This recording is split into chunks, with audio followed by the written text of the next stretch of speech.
Hi guys, in this lecture I will introduce you to pre-composing and nesting compositions.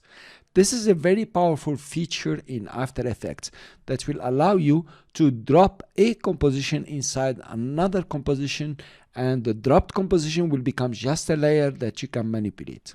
Let's see how we can do that. When you come to your comp here, you have so many layers. Now you want to create more fonts, animated that way, or you want to add more animations. You don't want to create more layers here. It's already congested. So what you do, you pre-compose. So I'll select the first layer, and in this case, I will select all the layers. Actually, I could have selected only few layers depending on the animation and the design. I will right click and choose a pre-compose. So actually I right clicked on any layer and I choose pre-compose. A pre-compose dialog box will open and you can give it a name here. Let's say we say gray phone. This option is not available in this case. The second option says move all attributes into the new composition. That's cool. All the attributes, we want them moved. Now adjust composition duration to the time span of the selected layers. Now in our case here, some layers we move them very far, which means their time span could be more than 3 seconds, maybe 4 or 5 seconds. We are not going to select this option. We are going to keep it unchecked. Now the last one is open new composition. So of course it's going to create a composition called gray font. It's a new composition and it's going to open it. I will say okay, fine with me. So look what happened. It created a new composition called the gray font that has all the layers of the animation. To see the settings of a composition, you can come to its name here in the timeline or come to the project panel and right click and say composition settings. In the composition settings, I notice the gray font has the same size of the original composition and the height is 720 and all the other information is the same, and even the background color. I will change the background color here to something dark because I want to show you something else, and I'll click OK.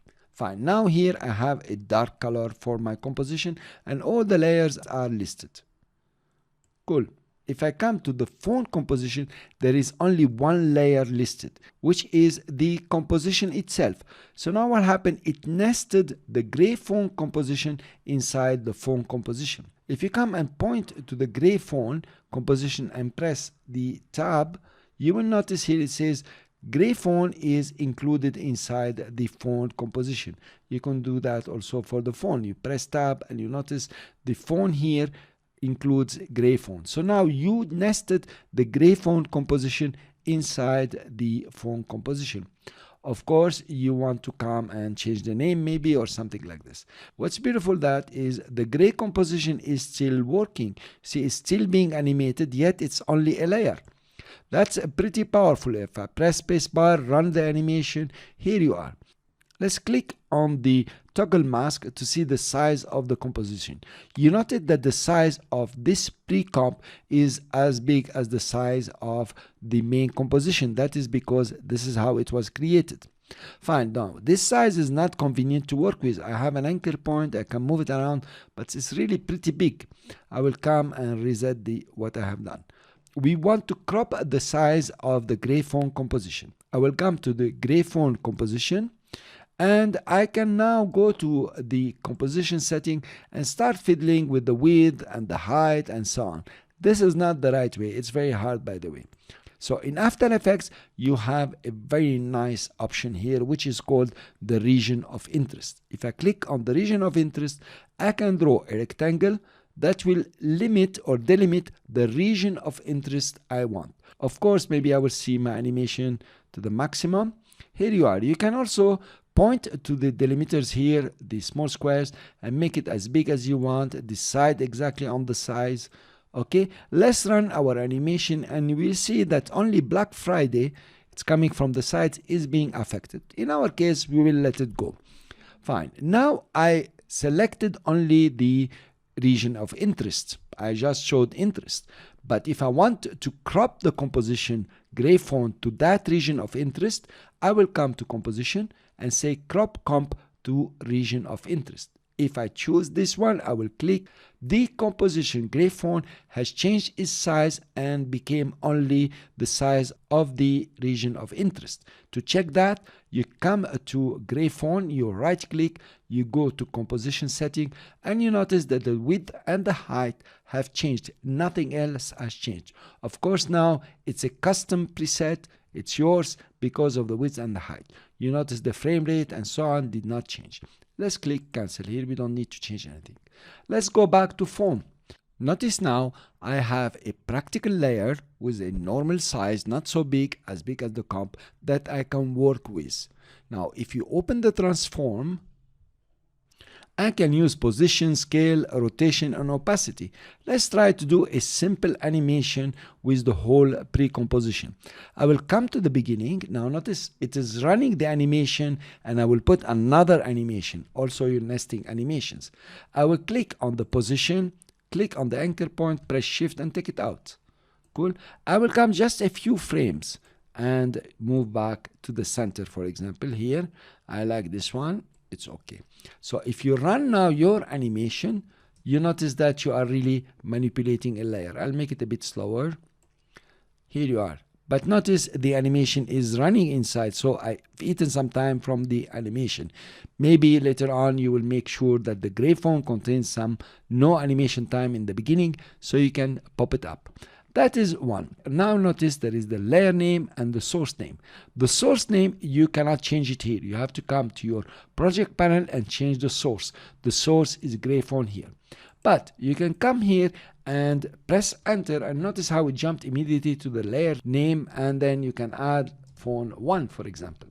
Now this is to make a distinction. Nothing has changed. Now this is very nice. We have made our pre-comp and it's running here. It's very beautiful.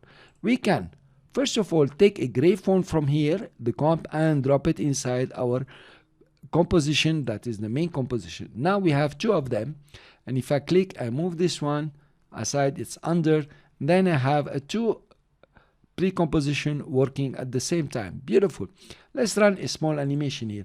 I will press scale, for example, and say, okay, when this one comes here, I want this to be 100%. I will keyframe. And then before, just here, it comes here, I want it to be 0%, for example. So notice the animation that you have done here. The one comes and the other one will pop up. You can make it slower. That will be nice. Here you are. Of course, you have an anchor point. So you can come and choose the anchor point behind and put it under. Here you are. Now you have one coming up when the other one is positioning. Let's take the gray font also and duplicate it and open our animation. Now we have two gray fonts here. I will come to one of them. I will use a V and click and bring it over here. Okay, just to align them nicely. And then let's run our animation. Here you are. Now you have three sets of fonts, and that is really powerful. Now, if you want to edit gray font, that's this animation, I will open the animation, come to Friday, for example, yes, double click on Friday, I can edit here and make it a Black Monday, okay, if you like to. And maybe I will select all, pressing Ctrl A, open the character, make it a bit smaller, change the color to make it very obvious for you. You will see, that's cool. Now, that's not excellent, but it will do the job. I will come to font and notice all the pre-compositions, because they are really one composition, has changed. And this is extremely powerful. Now, we don't stop here. We have layers here that true we can animate, but we can add effects. We can change the colors. We can change the movement, or make them slower or faster. So really, pre-composing is very important. And using the region of interest is even very, very much important. You will see how we'll create title animations and other things using the region of interest. Save you a lot of time. So now your homework is to create as many as you can pre-comps here by dropping a comp or duplicating the layers and creating some useful animations. Upload them to YouTube and let us see.